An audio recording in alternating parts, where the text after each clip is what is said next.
はい、どうもこんにちは。今回はですね、レバーレスアケコンについてお話をしていきたいと思います。自分今ですね、ストリートファイター6にハマっていまして、寝る前とかにちょこちょこやってるんですけれども、その際使ってるコントローラーが、レバーのない全てボタン入力のレバーレスアーケードコントローラーを愛用させていただいています。動画でもね、過去何度かレバーレスアーケコンをご紹介させてもらってるんですけど、今回は DRMFTG Japan 様よりお声掛けいただきまして、こちらの静音ボタンが採用された新作のレバーレスアーケコン DRM-FL を使わせていただけることになったので、ここ1週間ほど使ってみた感想なんかをね、ご紹介できればなと思っております。ちなみになんと DRM-FL のプロモーションムービー、またスチール撮影をですね、担当させていただきまして、各種販売ページや広告にね、使っていただけることになりました。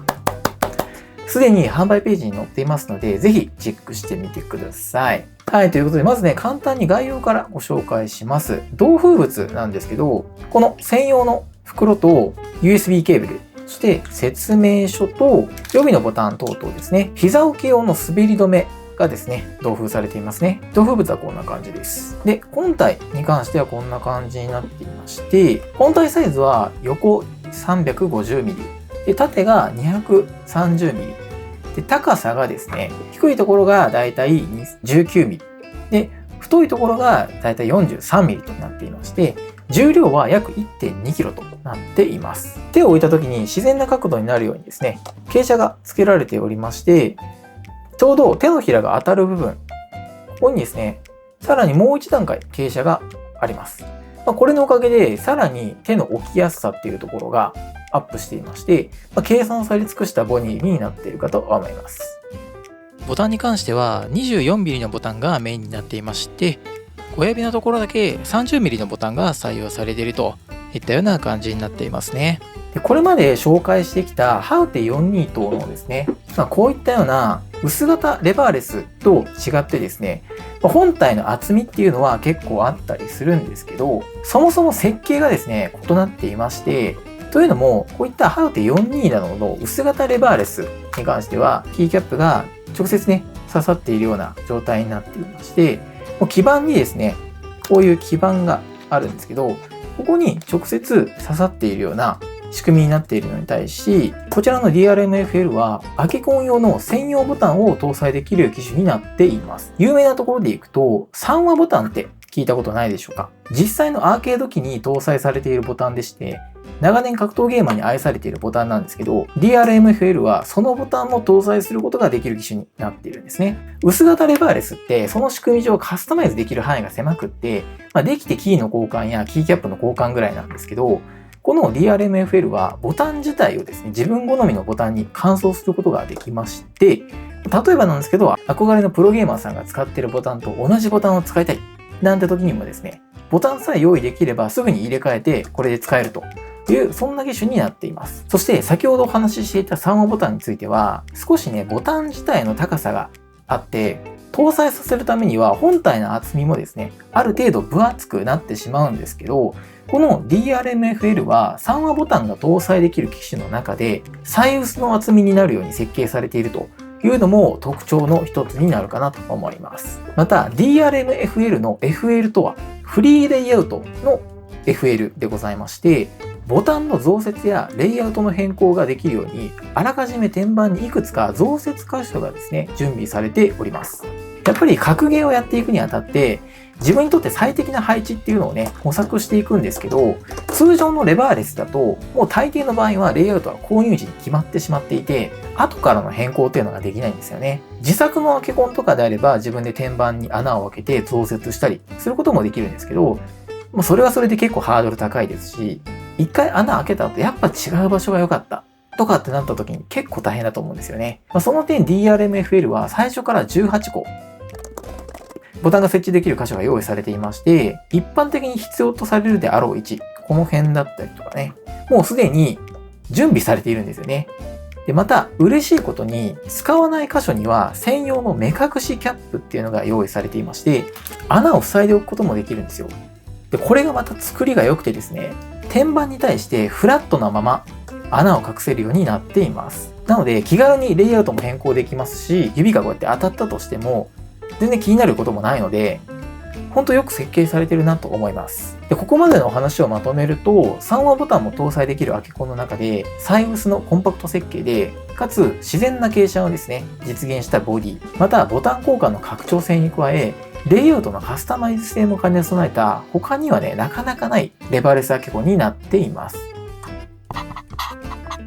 そしてね、散々ボタン交換できるといったメリットをお話ししたんですけど、この標準の静音ボタン、これもですね、かなり良くて、一般的なボタンがですね、60デシベルに対して、こちらの静音ボタンは47デシベルとなっていまして、配信なのでカタカタ音が乗ってしまうっていうことも少なくなると思いますし、また、キーストローク、押し始めてから押し込むまでの長さですね。これが 2.1 ミリと浅くなっておりますので、とっさの反応にも対応しやすいといったメリットがあります。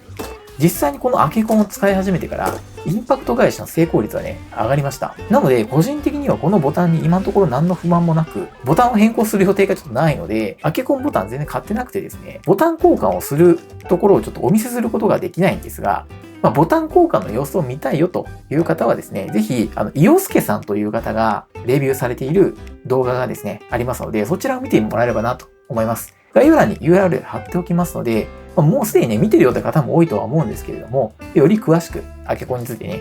深いところをレビューされていらっしゃるので、まだの方はぜひですね、一緒に見てもらえればなと思います。で、あとはですね、細かい話になってしまうんですが、使われている基板は HAUTE42 などと同じ GP2040が使用されていまして、入力モードの変更やキー配置の変更もですね、同じ手順で実施することができます。スタートボタンを押しながら USB を接続して、インターネットブラウザの URL 欄に 192.168.7.1 と入力してもらうと制御画面が出てきますので、ここからキー配置を変更することができます。キー配置は説明書にですね、初期のキー配置っていうのが記載されておりますので、自分は初期のこの L3 の位置にあったボタンをこっちのですね、上ボタンに配置することにしましたので、これ18を割り当てました。割り当て後はですね、セーブボタンを押してもらってリブートをかけることで設定が完了になります。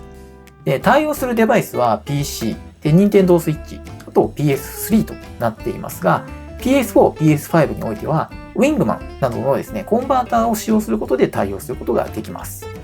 こういった別売りのパススルーキットっていうのを購入すれば、本体の内部にコンバーターをセットして、そのまま USB を挿せば PS5 にも対応できるといったようなやり方もできます。で、残念ながらですね、PS5 を持っていないので、これの検証まではちょっとできないんですけど、今後のためにね、念のためパススルーセットは自分で購入いたしました。これちょっとね、またね、使えるときに使ってみようかなと思ってます。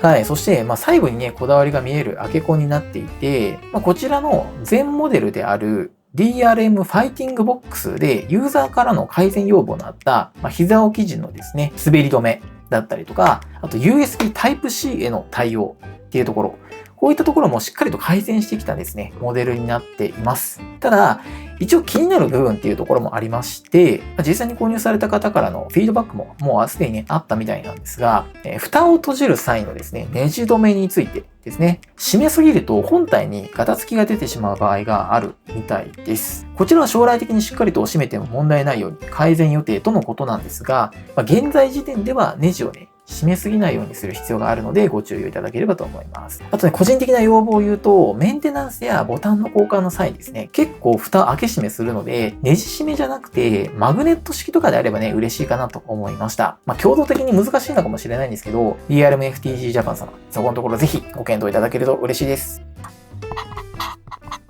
ということで今回は DRM-FTG Japan さんの新作レバーレスアケコン、DRM-FL をご紹介させていただきました。個人的には1万円弱のレバーレスアケコンからステップアップを検討されている方にかなりお勧めできる機種になっているかなと思っています。レイアウトの自由度やボタン交換の拡張性っていうのは長く使うにあたってとてもプラスになると思いますし、初めてアケコンを買うって方もとりあえずこの機種買っておけばあんま後悔ないんじゃないかなと思います。販売ページは公式ページと Amazon でのページがありまして、どちらからでも購入することができます。ちなみに DRM シリーズはですね、ご紹介している株式会社トップティア様のみ公式の販売店でありまして、他のショップで正規販売店を名乗っているケースがね、あるようなんですけれども、現在販売してない商品等が掲載されている可能性もあるようなので、そこをご注意いただければなと思います。なのでね、購入の際はぜひ記載している概要欄からアクセスいただければと思いますので、そこだけご注意ください。で、こちらのチャンネルでですね、こういったデバイスの関連や撮影機材等のご紹介をしているチャンネルでございます。ぜひチャンネル登録、高評価よろしくお願いいたします。コメントなんかもいただけますとすごくモチベーションになりますので、ぜひともよろしくお願いいたします。では、今日のところはこの辺で、また次回の動画でお会いいたしましょう。バイバイ。